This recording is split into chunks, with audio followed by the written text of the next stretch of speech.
오늘은 이제 일리아스 14권 내용을 한번 살펴봅시다. 14권의 제목은 제우스가 속임을 당하다. 헤라에 의해서 속임을 당하고 초반부예요. 그렇게 해서 제우스가 전쟁에 참여하지 않음으로써 트로이아군이 굉장히 몰리는, 전세가 역전되는 장면입니다. 여기서 사실 14권은 이전에 11권에 이어가지고 12권이나 13권 어떤 중간쯤에 들어갈 만한, 또는 12권이나 13권하고 동시에 진행되는 상황이에요. 우리가 이제 11권에서 아가멤논이 부상당하고, 그 다음에 디오메데스가 부상당하고, 오디세우스가 부상당하고, 그 다음에 마카온이 파리스에 활에 맞아가지고 부상당해서 후송되죠.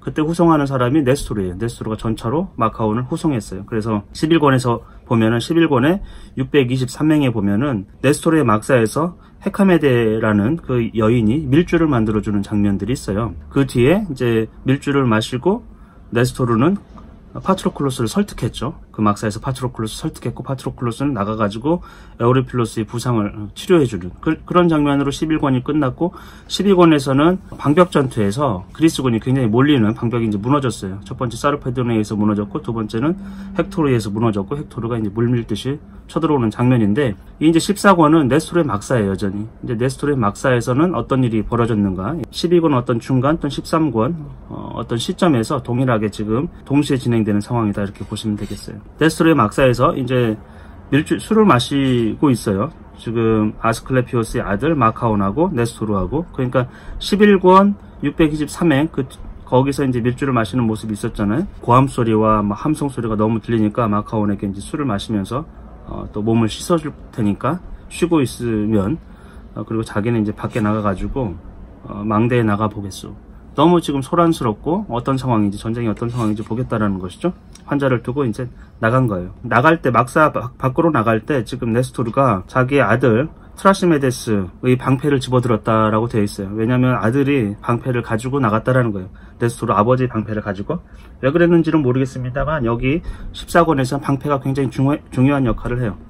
방어전이기 때문에 방패와 방패를 맞대서 밀집 대열을 이루고 그리스군이 트로이아군을 막아내는 그런 모습들이 있어요. 네스토르가 나와가지고 망대 쪽으로 가서 보니까 아카이오이족이 자기 백성들이 방벽도 무너지고 허물어져 있는 상태예요. 그러니까 여기서 방벽이 무너진 건 두 번 있었어요. 사르페도네에서 무너지고 헥토르에서 무너지고, 그 시점 어딘가였던 것 같아요. 그랬더니 지금 그 상황을 호메로스는 폭풍 전야에 아주 고요하지만 폭풍이 몰아닥칠 것 같은 그런 상황으로 묘사를 하고 있어요. 곧 엄청난 위기가 올 것 같은 예감을 이 노인 네스토르가 받은 것이죠. 어떻게 할까 망설여요. 두 갈래 길에서 전쟁터로 나갈까. 왜냐하면 네스토르는 부상을 당하지는 않았거든요. 부상자 마카온을 후송해서 왔기 때문에 부상당하지는 않았어요. 전쟁터 앞으로 나갈까, 혹시 아니면 아트레우스의 아들 아가멤논을 만나볼까. 그러다가 이리저리 생각하다가도 이제 아가멤논을 만나는 게 좋겠다, 이렇게 해서 아가멤논을 찾아가요. 그 전에 아가멤논은 트로이아 군이 야영을 할 때 어찌하면 좋을까 하다가 네스토르를 찾아가는 게 최상일 것 같아 하면서 네스토르를 찾아가는 것처럼 이 두 사람은 서로를 찾아가고 있습니다. 그때 이제 네스토르가 아가멤논을 찾아갔더니 그 주변에서 누가 있었냐면 디오메데스도 있고 오디세우스도 있고 아가멤논도 있었어요. 그들이 이제 마주쳤어요. 네스토르는 이 세 명하고, 이 세 명들은 다 부상을 당했죠. 자신들이 함선 옆에서 올라오는 길이었다고 되어 있어요.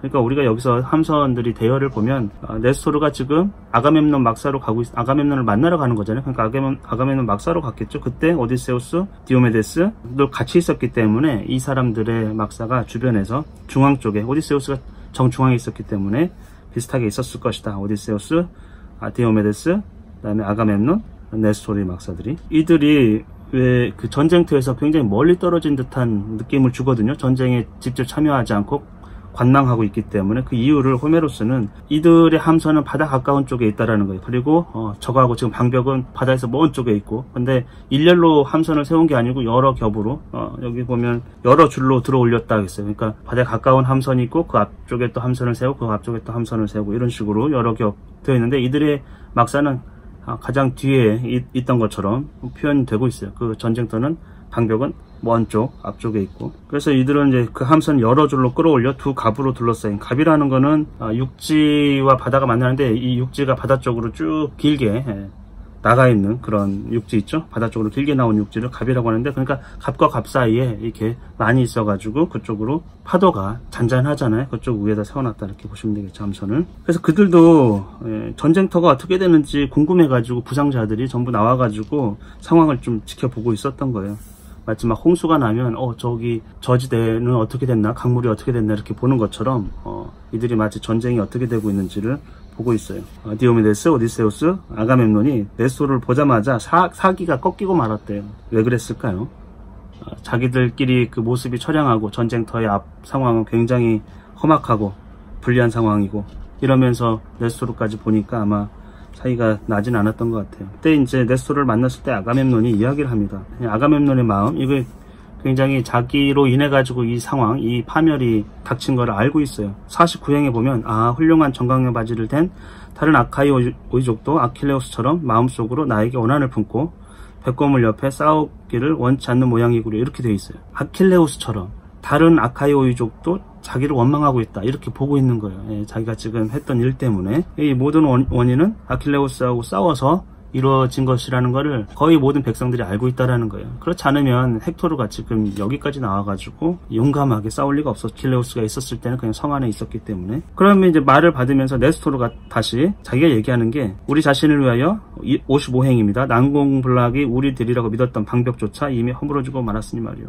네스토르의 아이디어로 인해 가지고 방벽을 세운 거거든요. 홀을 파고. 근데 그것도 이제 무너졌다라는 거죠. 그러니까 네스토르의 기대가 무너진 것이죠. 그러니까 자기들이 했던 이야기에 대해서 후회를 좀 하고 있는 거예요. 아가멤논대로, 네스토르는 네스토르대로. 네스토르는 늘 좋은 아이디어, 충고를 권하잖아요. 싸움터에 나가자고 권하지는 않겠어. 부상자는 싸울 수 없는 법이니까. 이렇게 부상당한 사람들 보고 싸움터로 나가라고 차마 얘기는 못하겠다. 그랬더니 아가멤논이 하는 얘기가 또 기가 막힌 얘기를 해요.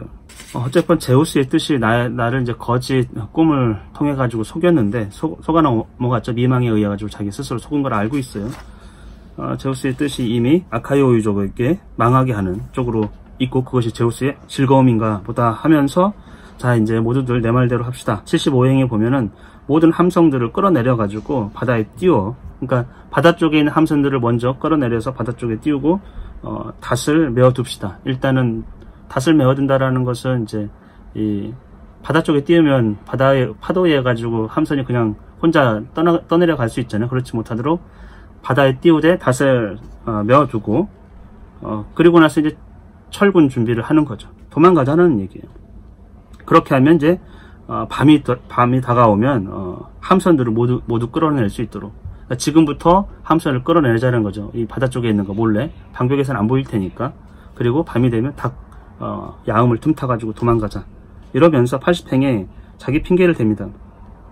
야음을 틈타서라도 파멸을 피하는 것은 결코 나무랄 일이 아니요, 파멸을 피해 달아나는 것이 붙잡히는 것보다 더 나으니까요. 붙잡힐까 두려운 거예요. 아가멤논은. 그렇죠. 최고 사령관으로서 붙잡히면 끔찍한 일을 당하죠. 어쨌건 최고 사령관으로서 이게 굉장히 부적절한 얘기예요.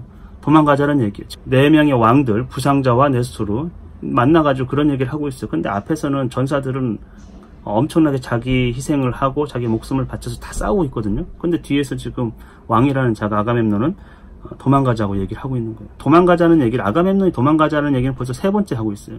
첫 번째는 아킬레우스하고 싸워가지고 아킬레우스가 참전하지 않을 때, 밤이 지났어요. 그때 제우스가 거짓 꿈을 보내가지고 이 전쟁을 독려했죠.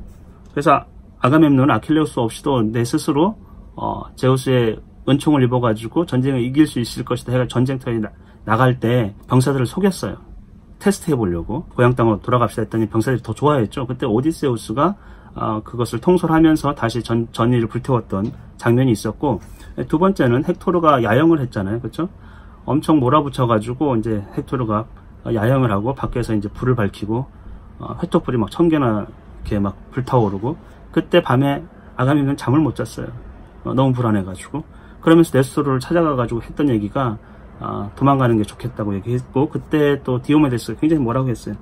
근데 이 이제 14권에서 똑같은 얘기를 또 3번째 하고 있어요. 우리가 이제 거짓말도 3번 하면, 아니면 같은 말도 3번 하면 이게 신뢰가 없잖아요. 그랬더니 오디세우스가 굉장히 비난을 거칠게 합니다. 파멸을 초래하는 자야, 이러면서 닥치시오. 호를 가진 왕으로서 입에 담을 수 없는 그런 말을 했다라는 거죠. 그리고 그대의 분별력을 의심하지 않을 수 없다. 만약에 이제 지금 그대 말대로 후퇴를 하고 함선을 이제 바다로 띄우면, 퇴각을 하기 시작하면 아카이오이족은 당연히 전선에서 지금 아무것도 모르고 싸우고 있던 사람들 어떻게 하겠어요? 당연히 도망가려고 하겠죠. 그러면 이제 엄청난 사륙이 벌어지겠죠. 전의를 완전히 잃어버린 그 전사들, 도망갈 구멍만 찾는 그 전사들에게는 파멸밖에 없겠죠. 그런 일을 지금 하자고 한 거니까 오디세우스가 엄청나게 꾸짖었고, 그랬더니 아가멤논은 약간 단순한 사람이에요. 균열한 질책이 내 폐부를 찔러서 가슴이 뜨끔했다는 얘기죠. 아무 생각 없이 얘기를 한 거겠죠. 그러면 그렇게 또 이제 후회는 빠른 법이에요. 아무 아이디어가 없으니까 아가멤논이 그러면 이제 야음을 틈타서 도망가는 건 그렇다 치고 하지 말고, 오디세우스 말처럼 나보다 더 나은 계략을 말해줄 사람이 있으면 나는 기꺼이 받아들이겠소 이러고 있어요. 자기 뭐 계략이라는 게 계략일 것도 없어요. 도망가자는 얘기이기 때문에. 그럼 다른 아이디어를 좀 달라고 얘기했던 거죠. 그때 디오메데스가 얘기를 합니다. 디오메데스는 이제 여기서 보면 젊은 장수로 보여요. 내가 가장 나이가 젊다고 아무도 화내지 않겠다는 말이에요. 이렇게 해서 내가 가장 나이가 젊기 때문에 네 얘기를 무시할까봐 자기 조상들의 얘기를 쭉 합니다. 아버지 티데우스 얘기하고 오이네우스 자기 할아버지 얘기를 하고, 그들을 이제 기억하고 있다면 나를 이제 내 말을 무시하지 않을 거라고 기대했던 것 같아요. 그 혈통을 무시하지 말라는 거죠. 그리고 그것에 따라서 내 혈통을 존중한다면 내가 하고 있는 말도 나 자체도 존중해달라 이러면서 얘기를 하는데, 자, 우리 싸움터에 나갑시다. 부상 당했지만 어쩔 도리가 없으니까요. 너무 이제 급박한 상황이죠. 그렇다고 해가지고 전쟁을 하자는 얘기는 아니고, 131행에 보면 제 마음에 복종하여 한쪽에 떨어져 서서 싸우지 않고 있는 다른 사람들을 격려하여 싸움터로 들여보내도록 합시다. 그러니까 제 마음에 복종했다라는 건 어떤 병사가 자기 마음에 두려움이 있으면 그 두려움에 복종했다라는 거예요. 그래가지고 한쪽에 떨어져서 싸우지 않고 뒤로 쳐져가지고 용기를 잃어버린 그런 병사가 있으면 그를 격려해가지고 다시 전방으로 싸움터로 내보내도록, 그런 역할을 지금 4명이서 하자는 거죠. 다 그것이 이제 좋은 아이디어라고 생각했어요. 근데 우리가 상식적으로 생각해 볼 때는 조금 생뚱하죠. 예. 부상당한 왕, 그런 아주 늙은 노왕, 사기도 별로 이렇게 축 처져가지고 그런 얘기를 하고 있다가 용기가 없는 자들을 지금 용기를 북돋아가지고 내보낼 수 있는가? 아마 용기가 없는 병사들이 그들을 보면 비난할 수 있어요. 뭐 부상당한 왕들이라든지 아가멤논을 보면은, 그렇죠? 사기가 더 생길 것 같지 않은 상황이에요. 어쨌든 그들은 그런 아이디어를 가지고 이제 후방에서 처져 있는 병사들을 격려하겠다 이런 모습이에요. 그때 사실은 이제 12권에서는 이제 완전히 방벽이 무너졌지만 13권에서 보면 전세가 약간 역전되는데, 그때 활약했던 신이 포세이돈이에요. 포세이돈이 제우스가 다른 쪽에 시선을 돌린 틈을 타가지고 아카이오이족을 도와주거든요.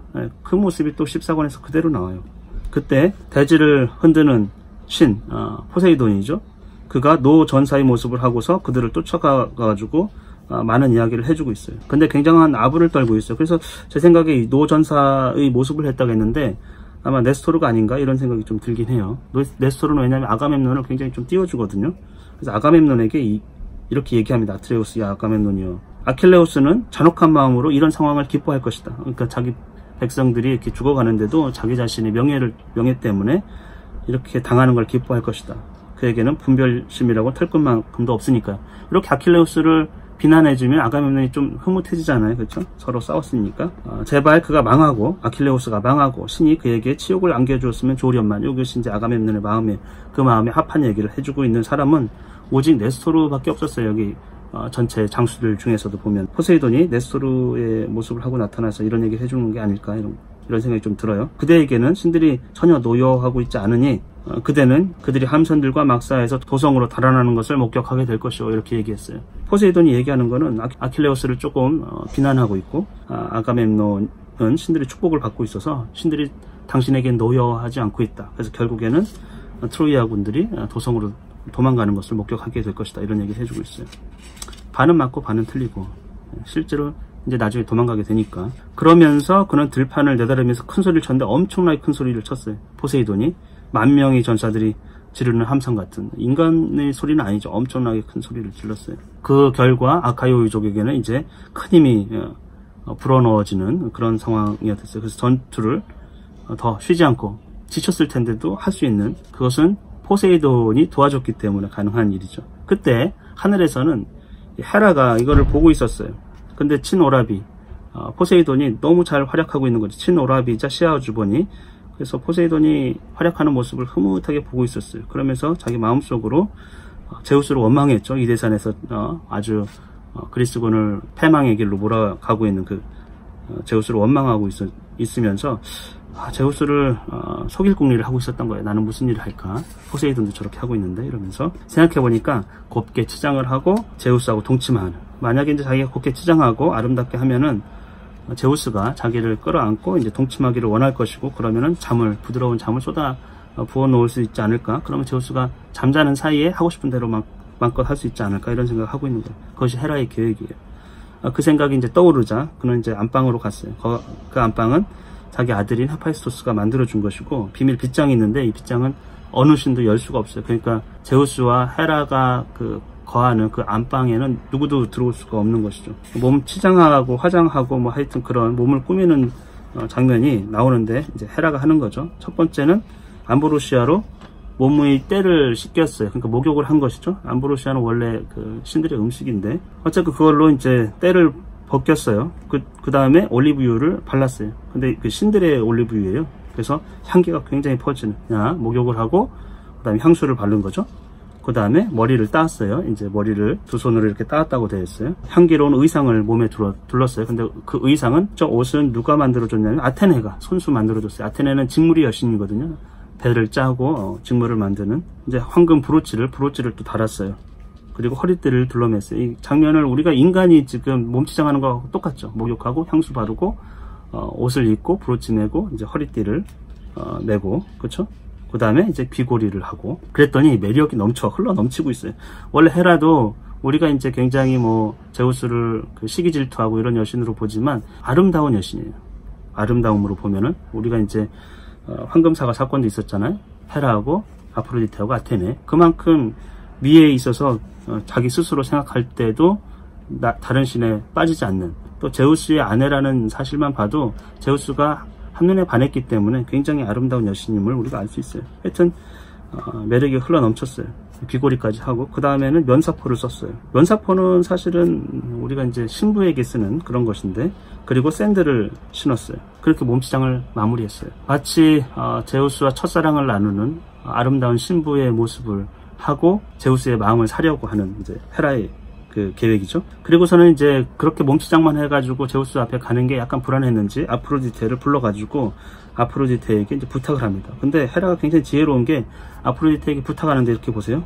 내 딸이요, 내 지금 부탁이 하나 있는데 들어주겠어? 이렇게 물어봤어요. 무슨 부탁인지 얘기도 안 하고 들어주겠냐고 이렇게 물어봤죠. 그러면서 마음에 이제 캥기는 게 있는 거죠. 나는 그리스군을 돕고 그대는 트로이아인을 돕는다고 해가지고 내 마음에, 자신의 마음에 원한을 품고서 거절하겠어? 이렇게 물어본 거예요. 미리 이제 선수를 친 거죠. 혹시 당신은 트로이아 편을 들고 나는 그리스 편을 든다고 해서 아직도 마음에 원한이 있어가지고 혹시 내가 청하는 거를 거절하겠느냐, 이렇게 대놓고 이렇게 물어보면 거절할 수가 없죠. 아프로디테가 흔쾌히 들어주겠다고 얘기를 해요. 그때 이제 교활한 헤라가 이야기합니다. 그러면 애정과 욕망을 나한테 달라는 거예요. 그건 사실 애정과 욕망을 지금 달라는 게 아니고, 애정과 욕망을 불러일으키는 그 아프로디테의 사랑의 띠예요. 아프로디테의 사랑의 힘, 그 띠를 빌려달라는 것이죠. 아프로디테의 그 욕망과 사랑의 그 힘은 불사신들과 인간들을 다 정복한다라는 거예요. 여기서 이제 인간과 신들을 정복한다고 되어 있는 표현들이 자매신에게서도 나오고 이 아프로디테에게서도 나오거든요. 사랑과 또 잠, 이런 것들은 아주 원초적인 욕망이에요. 원초적인 욕망, 생물학적인 욕망이죠. 신들도 그것에 굴복할 수밖에 없는, 먹고 자고 사랑을 나누고 이런 것들. 나는 오케아노스와 이제 어머니 테티스를 만나려 가고 있다. 대지 끝으로 가고 있다. 그 대지 끝에는 오케아노스가 흐르죠. 그 두 부부에게 가는 이유는 두 부부가 지금 사이가 안 좋아가지고 그칠 줄 모르는 갈등, 그것을 자기가 풀어주겠다라는 거죠. 왜? 사랑의 띠를 빌려주면 그걸 가지고 두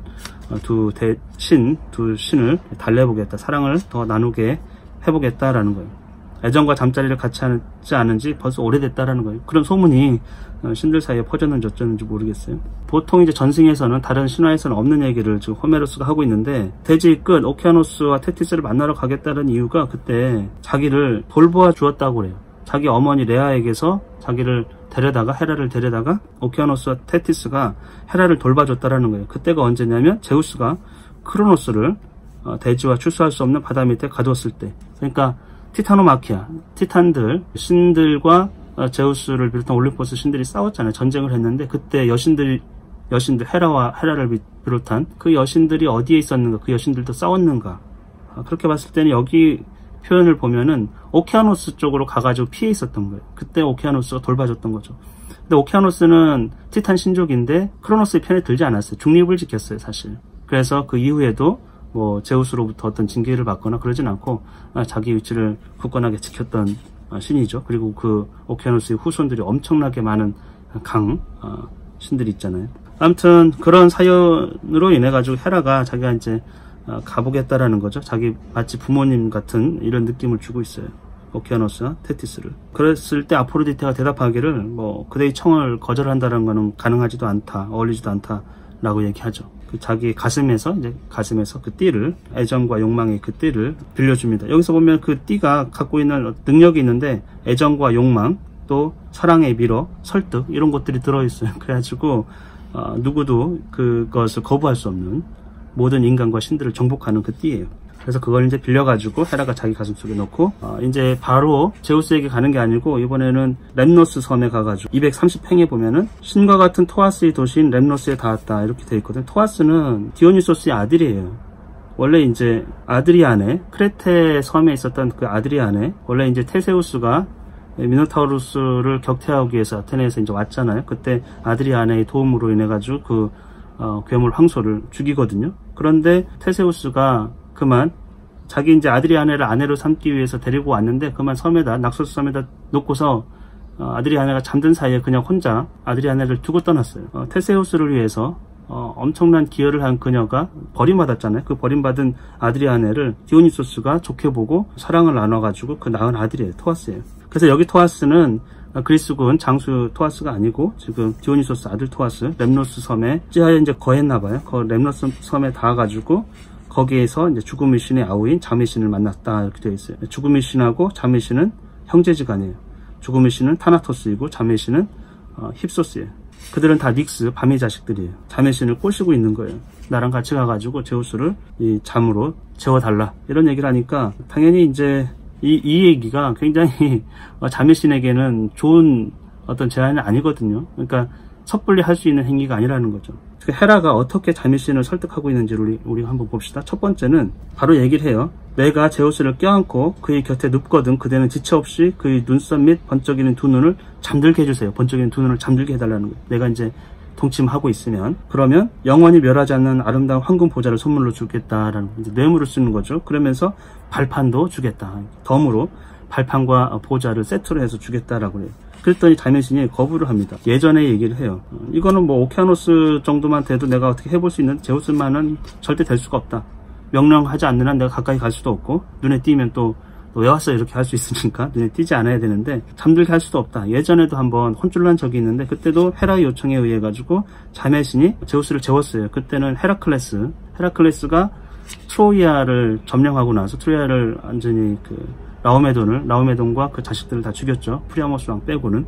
그리고 돌아오는 길에 재웠어요. 제우스를. 그때 헤라가 그 헤라클레스를 엉뚱하게도 돌풍을 일으켜가지고 코스 섬에다가 그 밑쪽이거든요. 트로이아 굉장히 밑쪽에 있는 그 섬에 표류하게 만들었는데 제우스가 잠에서 깨어나고서는 자메신을 찾았죠. 대기에서 바닷속으로 던져져 죽게 될 뻔했었는데 그때 자기는 이제 밤의 여신, 어머니예요. 닉스, 밤의 여신이 구해줬다 이렇게 되어 있어요. 제우스가 어찌할 수 없는 신이에요. 지금 밤의 여신은. 날렘 밤의 여신의 비위를 건드리기가 두려워서 말이요. 261행이. 그러니까 닉스라든지 이 스틱스라든지 이런 아주 오래된 신들은 제우스보다 훨씬 올림포스 신보다 오래됐거든요. 그런 신들을 제우스가 맘대로 막 하지 않는 모습이에요. 사실은 그 밤의 신의 비유를 건드리지 않았다라는 거죠. 그래서 살아났다라는 거예요. 그러니까 사실 자메신이 헤라의 요청을 거부한 거예요. 지금 뭐 황금 옥자든 그 발판이든 그런 것 때문에 내가 이 제우스를 재울 수는 없다. 그랬더니 또 헤라가 더 나은 제안을 하고 있어요. 설득을 하고 있는데 첫 번째 설득은 헤라클레스 때문에 그 화났을 때처럼 이렇게 트로이아인들을 도울 거라 생각하느냐. 그러니까 헤라클레스와 트로이아는 제우스 생각에는 완전 다르다라는 거예요. 헤라클레스는 제우스의 아들이고 트로이아는 사실은 제우스 입장에서 보면은 결국 멸망시킬 거거든요. 일시적으로 도와주는 것 뿐이지 이것을 헤라가 꿰고 있던 것 같아요.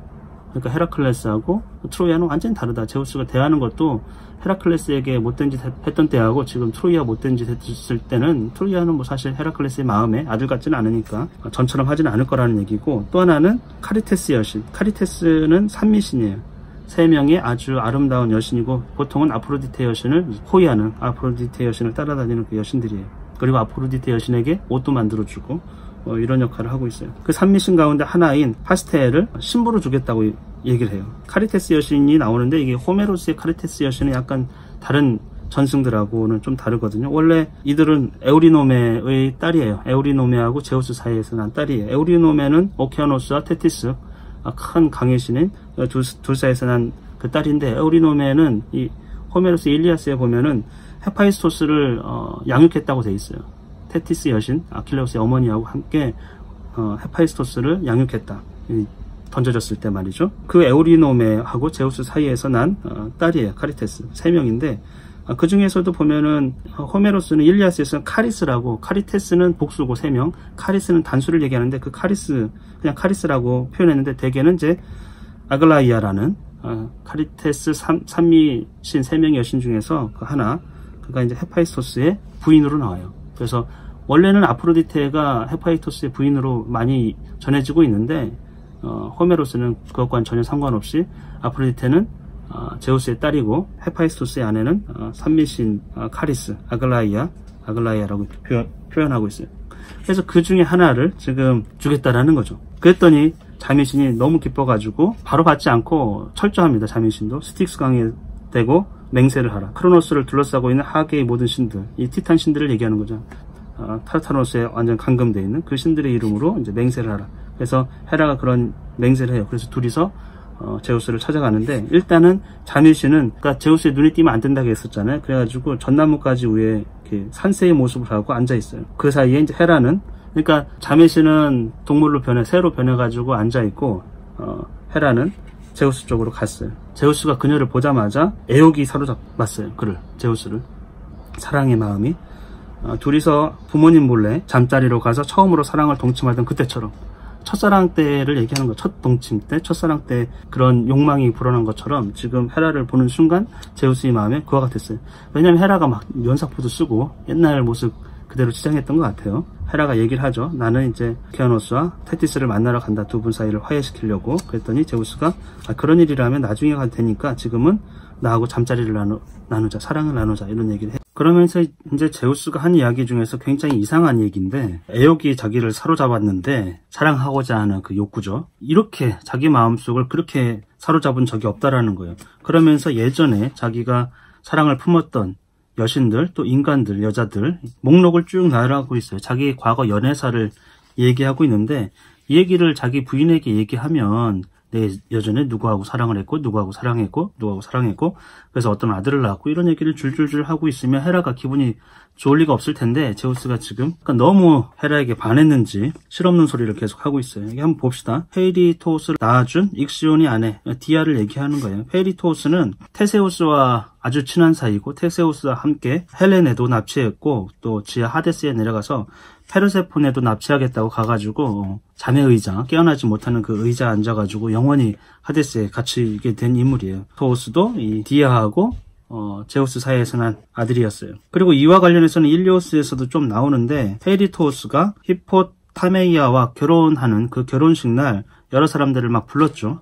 불렀는데 이 켄타우로스가 난동을 부리고 신부를 납치하려고 하고 겁탈하려고 하고 이런 일이 있어가지고 전쟁이, 약간 켄타우로스와 전쟁이 벌어진 이야기도 이전에 호메로스 일리아스에도 나와 있어요. 그 페이리토스예요. 그 다음에 또 보면 전사들 중에서 가장 뛰어난 페르세우스. 페르세우스도 제우스의 아들이죠. 페르세우스와 관련된 또 전설이 있기 때문에 전승이, 여기 보면 아르고스 왕 아크리시오스라는 자가 있었는데 자기 딸이 있었어요. 그 딸이 다나에라고 아주 예뻤는데, 그 딸에게서 낳은 아들, 자기 외손자가 되겠죠.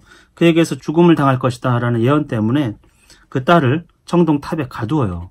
아주 아무도 못 들어가게. 자기 딸인데도 불구하고 예언이 있기를, 다나에게서, 자기 딸에게서 낳은 아이가 자기를 죽일 거라는 예언 때문에 제우스가 황금비로 변해가지고 청동 감옥에 갇혀있는 다나해와 관계를 해서 아이를 낳죠. 그게 이제 페르세우스예요. 그리고 또 보면은 미노스와 라다만티스를 낳아준 포이닉스의 딸 이렇게 되는데, 사실 에우로페를 얘기하는데 에우로페는 대개는 아게노르의 딸이라고 되어 있어요. 이오의 손자인 아게노르. 소로 변해가지고 에우로페를 등에 업고서 크레테 섬으로 갔거든요. 그 에우로페 얘기도 하고 있고, 또 세멜레 얘기도 하고 있습니다. 세멜레는 디오니소스의 어머니가 되겠죠. 세멜레는 제우스의 연인이었는데 제우스에게 모습을 보여달라고 해가지고 타버렸어요. 그 제우스의 빚에 의해가지고.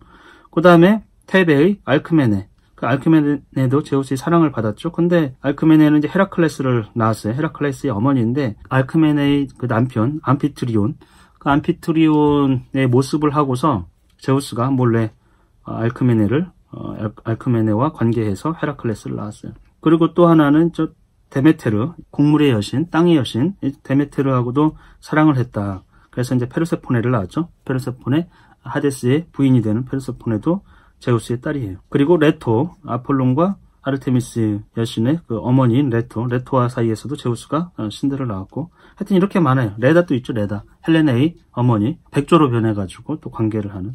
이 과거 전력, 과거 열애사를 지금 제우스가 하나하나 지금 나열하고 있어요. 물론 이제 이거보다 훨씬 더 많지만, 제우스를 보면요, 여기에 나온 것만 봐도 인간의 모습으로, 황금 비의 모습으로 변해서 또 황소로 변해가지고 다른 남편으로 변해가지고 사실은 거의 겁탈을 한 것이죠. 강제로. 그런 여러 여자들 또 여신하고 관계를 했는데 그때보다도 훨씬 지금 사랑의 감정을 헤라에게 느낀다라는 거예요.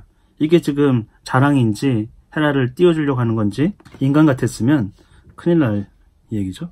이제 헤라는 제우스를 속이기로 했기 때문에 그걸 다 꾹꾹 참는지 어쩐지 모르겠어요. 별로 안 나왔지만 지금 이 이대산 꼭대기에서 지금 관계를 하자, 동침을 하자 하니 굉장히 창피하니까 집으로 돌아가자. 헤파이스토스가 만들어준 그 안방이 있잖아요. 방으로 가자 했더니 제우스가 마음이 급한 것 같아요. 거기까지 갈 틈도 없는지 어쩐지 그냥 이곳에서 자기가 황금 구름을 덮을 테니까 그러면은 태양신도 그거 꿰뚫고 자기들을 보지 못할 것이라는 거예요.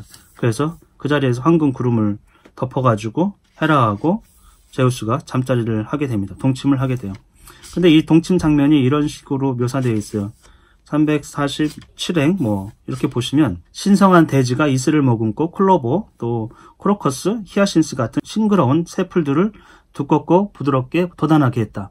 그러니까 새로운 풀들이 돋아난 거예요. 생명이 지금 움트고 싹 텄다 이렇게 보시면 되고, 그들을 헤라와 제우스죠, 땅 위로 높이 들어 올려주었다. 마치 쿠션처럼 생명이 자라가지고 동침하면서 대지에 앉아 누웠을 거예요. 그렇죠? 근데 생명이 자라기 시작해요. 많은 풀들이. 그래서 쿠션 역할을 해주는 거예요. 침대 역할처럼. 그리고 황금 구름이 덮었고 거기에 이제 이슬방울이 떨어졌다. 반짝반짝하는 구름 사이에서 이슬이 떨어졌다. 이렇게 묘사를 하고 있어요. 그러니까 이제 이 모습은 사실은 하늘신, 하늘과 대지, 헤라는 대지신은 아니지만 대체로 그 전에 데모 여신, 그러니까 땅의 여신, 땅은 보통 여신이고 하늘은 남신이거든요. 그러니까 하늘과 땅이 이렇게 동침하는, 결합한 그런 모습이라고 볼 수 있어요. 그리고 하늘과 땅이 언제 결합하느냐 하면 밤에 결합해요. 태양이 없고 하늘과 땅의 경계가 완전히 없어지죠. 하늘이 어디고 땅이 어딘지 모르는 빛이 없기 때문에 그때 이제 결합했다고 보고, 그 결합 순간에 하늘과 땅이 결합하는 순간에 생명이 태어나고 또 이슬 같은 거, 우리도 알죠. 일교차이해 가지고 이슬이 맺혀지는 생명의 모든 생명이 하늘과 땅의 결합으로 인해 가지고 새싹이 돋아나는 그런 것을 묘사했다 이렇게 보실 수가 있겠어요. 감미로운 자미신은 아마 제우스를 재웠을 거예요. 그는 바로 대지를 흔드는, 대지를 떠받치고 대지를 흔드는 신 포세이돈. 그러니까 대지를 떠받친다는 얘기는 뭘까요? 옛날에는 그 대지 밑에 깊은 바다 또는 대지도 막 흔들리잖아요. 그 얘기는 밑에 물이 있기 때문에 흔들린다고 생각한 거예요. 그렇지 않으면 견고해가지고 터가 견고하기 때문에 흔들릴 리가 없지. 지진 같은 게 일어날 리가 없는데 어쨌든 그 밑에 이제 물과 같이 액체가 흐르고 있기 때문에 대지가 흔들린다. 그래서 대지를 떠받치는, 바다가 대지를 떠받친다고 생각한 것이고, 그 다음에 대지를 흔드는 신 포세이돈에게 가가지고 이 소식을 전하고 있어요. 포세이돈에게 뭐라고 하냐면 357행에 보면 이제는 마음껏 다나우스 백성을 도우시오 포세이돈이요. 전에는 눈치를 봤어요. 제우스의 눈치를 보고 인간의 모습을 하고 눈치껏 이렇게 도왔는데 이제는 마음껏 도우라는 거죠. 자미신이 지금 헤라의 분부를 받아서 아마 갔겠죠. 그러면서 제우스가 지금 자고 있다. 자고 있는 동안에 영광을 내려주라. 다나오스 백성에게. 지금 그는 내가 잠이 신이니까 졸음을 쏟아 놓았고 헤라가 이제 동침하도록 그를 유혹했으니까 자는 순간에는 마음껏 다나오스 백성을 도우라고 얘기를 해줬어요. 그 얘기를 듣자마자 포세이돈이 즉시 선두 대열 앞으로 뛰어나가 크게 외쳤어요. 이제는 인간의 모습을 하고 있지 않아요. 신 자체가 이제 선두 대열에 뛰쳐나가서 큰 소리로 모든 사람이 듣게끔 외친 거죠. 아마 신의 음성을 다나오스 백성, 아르고스인들은 들었을 거예요. 그러면서 한 얘기가 아르고스인들이요, 그대들은 이번에도 프리아모스의 아들 헥토르에게 승리를 양보하여 그가 함선들을 빼앗고 영광을 차지하게 할 셈이요? 이렇게 이제 질문을 하는 것이죠. 아킬레우스가 마음속에 원한을 품고 속이 빈 함선 옆에 머물러 있기 때문이요. 헥토르가 이렇게 나서가지고 함선들까지 진입해서 아주 함선들을 빼앗으려고 하는 그런 장면이잖아요. 이렇게 된 것은 아킬레우스가 원한을 품고 지금 빈 함선 옆에 머물렀기 때문에 이런 일이 일어났다고 얘기하는 것이죠. 근데 어쩔 수 없으니까 우리끼리라도 서로 돕고 격려해서 한다면 달라질 수 있다라는 것이죠. 그러면서 이제 격려를 합니다. 그러면서 명령을 해요. 내가 앞으로 나갈 테니까 376행에 보면은 싸움에 잘 견디면서도 어깨가 작은 방패를 메고 있는 자는 그것을 좀 못한 전사에게 주고 더 큰 방패를 입도록 하시오. 지금 포세이돈이 자기가 대열 앞으로 나갈 거예요. 그렇죠? 이제 전열을 정비하는 모습이 포세이돈에 의해 가지고, 그러면서 한 얘기가 싸움에 잘 견디고 잘 싸우는데 작은 방패로 뒤에가 있지 말고 방패를 바꾸라는 거예요. 앞에 큰 방패를 가지고 이제 앞으로 나오라는 것이죠. 그리고 그보다 못한 정사는 큰 방패를 돌려주고 작은 방패를 써라. 포세이돈 말에 아카이오이족이 복종을 해요. 그리고 더 웃긴 거는 그 왕들 있죠. 디오메데스, 오디세우스, 아가멤논, 네스토르, 이 사람들이 뒤에서 사실 격려해가지고 앞으로 지금 보내기로 했는데, 여기서 보면은 무구를 서로 바꾸게 했어요. 그런데 무구만 좋은 거, 갑옷도 방패도 좋은 걸 갖고 있으면 그거 뺏어가지고 더 잘할 수 있는 그 사람에게 주었다라는 거죠. 좀 뭐 이런 상황이 가능할까 이런 생각이 좀 들긴 해요. 전쟁이 지금 급박하거든요. 방벽이 무너졌고. 그런데 뒤에 가서 막 방패를 바꾸고 갑옷을 바꾸고 뭐 이럴 수 있을까? 근데 이들은 이제 왕이기 때문에 아마 병사들을 평가하고 재배치하고 이런 일을 이루었던 것 같아요. 그리고 포세이돈이 앞장서서 그런 걸 하고 있으면서 이들은 이제 밀집 대형을 세워서 트로이 군을 막아냅니다. 우리가 이제 이 모습을 13권에서도 볼 수 있었어요. 13권에서도 방벽이 무너진 이후에 포세이돈의 활약에 의해서 그들은 이제 대열을 다시 바꾸고 잘 지켜내는 모습이었거든요. 동시에 지금 14권에서도 그와 동시에 일어나는 일이라고 보시면 되겠어요. 포세이돈이 지금 아카이오이족을 그렇게 정렬하고 있고 헥토르는 트로이아인들을 정렬하고 있어요. 그래서 마치 둘 대장 간의 1대1 대결로 이렇게 펼쳐지는 모습을 볼 수 있어요. 여기서는 아가멤논이 어떤 역할을 하진 않아요. 그리고 나서 이제 엄청난 이제 전투가 막 벌어집니다. 큰 소란이 일어나고 막 소음이 일어나고 그때 이제 헥토르가 아이아스를 봤어요. 그래서 창을 던졌죠. 그랬더니 아이아스를 맞았는데 교묘하게도 여기가 두 개의 끈이 교차하는 곳이었어요. 하나는 칼끈과 하나는 방패의 멜빵, 거기가 교차하는 데를 맞아가지고 뚫지를 못했어요. 그래서 이제 아이아스가 헥토르가 던진 걸 봤죠. 그런데 헥토르가 창을 던지고 다시 돌아가요. 옛날 다 그래요. 창을 던지고 다시 창이 없기 때문에, 던질 창이 없어서 창을 주우러 다시 갈 수도 있어요. 어쨌건 돌아가는 그 모습을 보고서 아이아스가 돌덩어리를 던집니다. 돌을. 그 돌에 대한 사연도 또 나와 있어요. 원래 돌이 이제 막 여기저기 굴러다니는 이유는 함선들을 올려놨잖아요. 거기 버팀돌로 쓰려고 이렇게 괴임돌로 이렇게 해놨는가 봐요. 그 돌들이 이제 돌아다니니까 그 돌을 하나를 가지고 아이아스가 헥토르에게 던졌어요. 가슴 목 근처를 맞췄는데 헥토르가 그거 맞고서 팽이처럼 빙글빙글 돌았어요. 엄청 세게 친 거죠. 예, 그래 빙글빙글 돌고서 헥토르는 땅 위 먼지 속으로 쓰러졌다 이렇게 돼 있어요. 정신을 못 차리고 쓰러진 거예요. 아카이오이족이 덤벼들어 헥토르를 몸을 뺏을 수 있을까 해가지고, 그랬더니 폴리다마스 지금 424행에 보면 아이네이아스, 아게노르, 그다음에 사르페돈, 글라우코스 이런 장수들이 다 와가지고 헥토르를 보호했어요. 빙 둘러싸고 헥토르를 후방으로 보냅니다. 근데 뭐 글라우코스는 그 전에 부상 중이었거든요. 근데 여기서 갑자기 이름이 나왔어요. 그래서 전우들이 그를 들어 올려가지고 싸움터에서 데리고 나가서 그 뒷부분에 보면은 마부와 전차로 그를 실었어요. 후송을 했는데 그를 이제 도성으로 싣고 가는 거죠. 근데 도성으로 싣고 가는 상황에서도 보면은 굉장히 위급한 걸 알 수 있어요. 헥토르가 죽었는지 어땠는지 모르니까 435행에 보면 강가에 이르러가지고 크산토스 강에 이르러가지고 그들은 헥토르를 내려가지고 물을 끼얹었다고 되어 있어요. 그 얘기는 정신을 거의 못 차린 거예요. 기절 상태에 있든지 숨을 안 쉬는 것 같은 느낌이 있었기 때문에 아마도 병사들이 후송을 하다가 말고 전차에서 내려가지고 물을 끼얹었을 거예요. 그러자 그는 다시 숨을 쉬고 눈을 겨우 뜬 거죠. 그리고 무릎을 꿇고 앉아가지고 설 수도 없었던 상황이고 검은 피를 토하기 시작했다. 검은 피를 토했다라는 건 그냥 굉장히 거의 죽음에 이르른 거의 그런 모습이라고 볼 수가 있고요. 그러다가 다시 땅에 낮아빠졌어요. 앉아있지도 못하고 이제 푹싹 땅에 주저앉은 거죠. 그의 두 눈을 검은 밤이 덮었다. 눈도 이제 더 이상 뜰 수 없는 지경. 이런 묘사는 사실 죽음에 대한 표현이에요. 근데 헥토르는 지금 이 순간에 죽지는 않아요. 어쨌건 거의 아이아스의 돌에 맞아가지고 죽음 일보 직전까지 몰린 헥토르예요. 그러니까 헥토르가 후방으로 빠졌어요. 그렇죠? 그러자 어떻게 되겠어요? 전세는 완전히 역전돼가지고 아르고스인들은 전의에 불타가지고 트로이아인들에게 막 덤벼들었죠.